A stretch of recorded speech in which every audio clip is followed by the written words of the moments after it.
चोटिया खियावेला मछली पोठिया राजा मोरा धके दुनु चोटिया खियावेला मछली पोठिया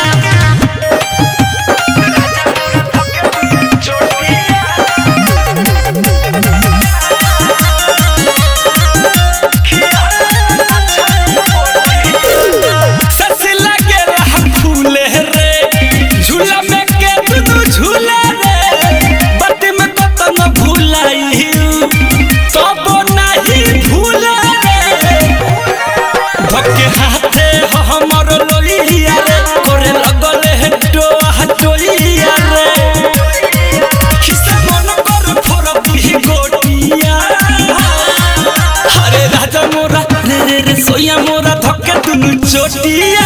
खियावेला मछली पोठिया राजा मोरा धके दुनु चोटिया खियावेला मछली पोठिया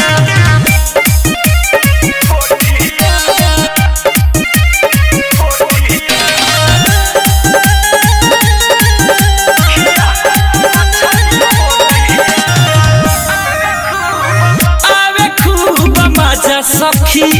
रहेला बड़ी ताजा सखी हमहु खुश हो जानी कहे बिकिराज खाजा सखी दिल कभी कैसे धके कोरा रे मुंह में ठुसे बोला जोरा रे पानी सुगम पियावे भरा लोटिया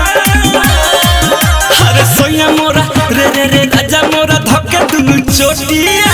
खियावेला मछली पोठिया राजा मोरा धके दुनु चोटिया खियावेला मछली पोठिया अरे सोया मोरा रे राजा मोरा धके दुनु चोटिया